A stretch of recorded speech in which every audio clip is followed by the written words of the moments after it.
the International Monetary Fund in Washington.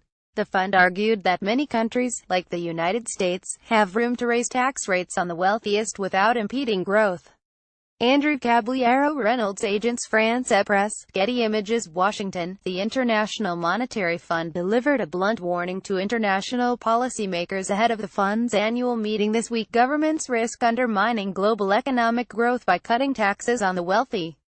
The message, while aimed broadly at all developed nations, carries particular resonance in the United States as the Trump administration and Republican lawmakers push a tax plan that critics say will exacerbate income inequality by reducing taxes for the richest Americans.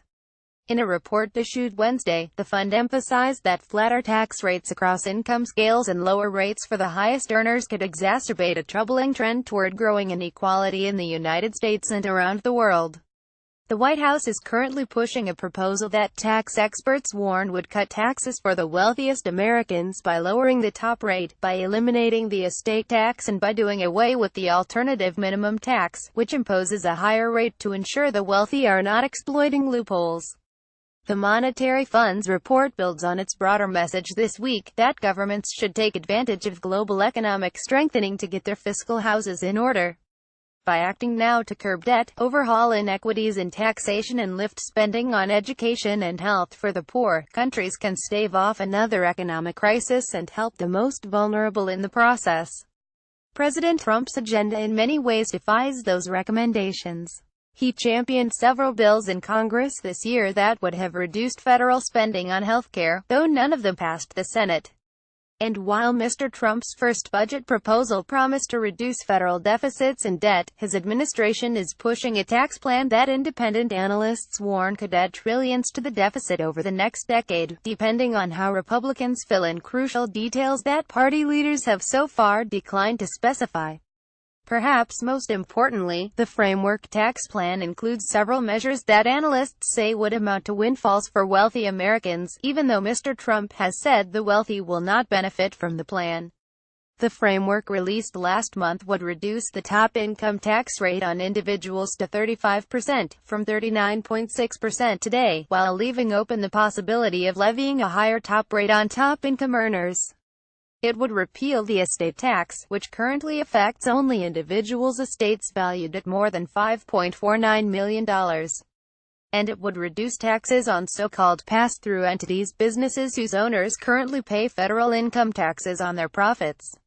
Republican leaders are working to ensure the plan does not raise taxes on the poor or the middle class, but details remain to be seen. An analysis of the framework proposal by the Tax Policy Center in Washington, which made some assumptions about the unspecified details in the Republican plan, found that the gains from the proposal would be heavily concentrated among the very rich. Maurice Obstfeld, the International Monetary Fund's chief economist, said the fund was waiting to see the details of the plan but said it should generate revenue rather than increase the deficit, which would help the United States invest in infrastructure and assist its aging population. Increasingly, we're aware that tax systems have to be cognizant of how they affect inequality.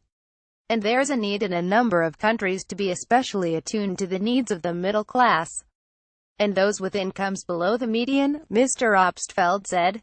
Other economists were more pointed about the effects of Mr. Trump's tax proposals. Those kinds of regressive taxes lead to the creation over time of increasingly more disparate wealth and income inequality, said Joseph E. Stiglitz, a professor at Columbia University.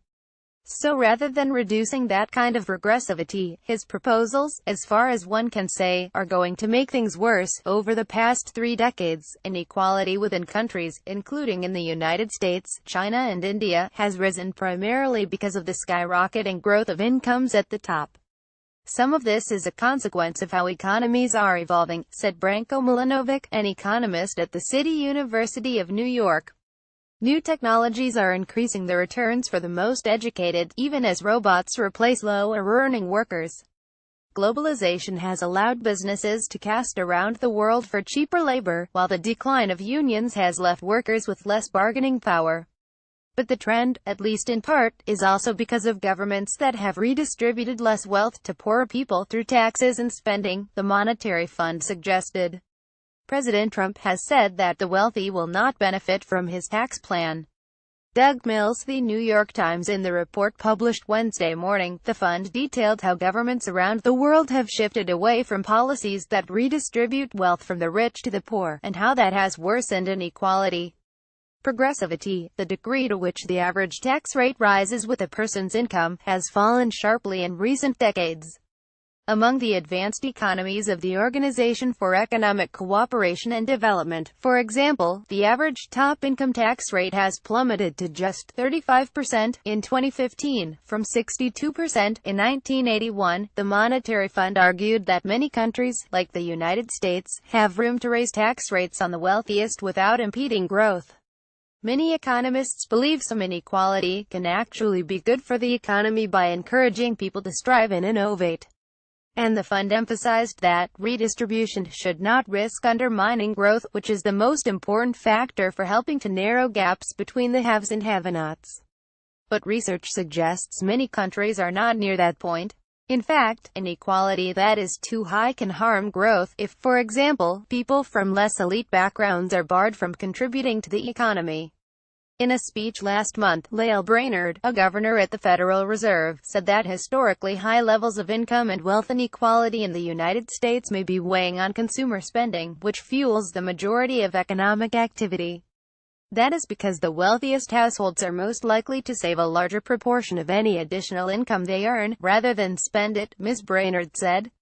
In its report, the Monetary Fund calculated that policies that redistribute wealth from the highest earners to the lowest reduce inequality in advanced economies by roughly a third. 3/4 of that reduction is achieved by transfers, while a quarter is because of taxes, it said. Even as wealthy countries have slashed the rate for the highest earners, many have also increased the thresholds for the kind of tax exemptions that help the poor.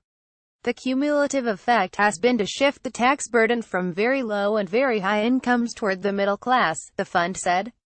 Along with making taxes more progressive, the fund urged countries to fairly tax capital income, like business profits and interest earned on investment.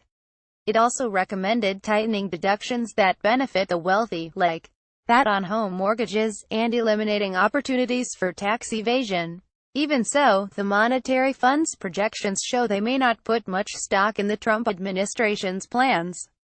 Compared with its previous projections, the fund is now assuming a tighter fiscal stance, that is, fewer tax cuts and less government spending.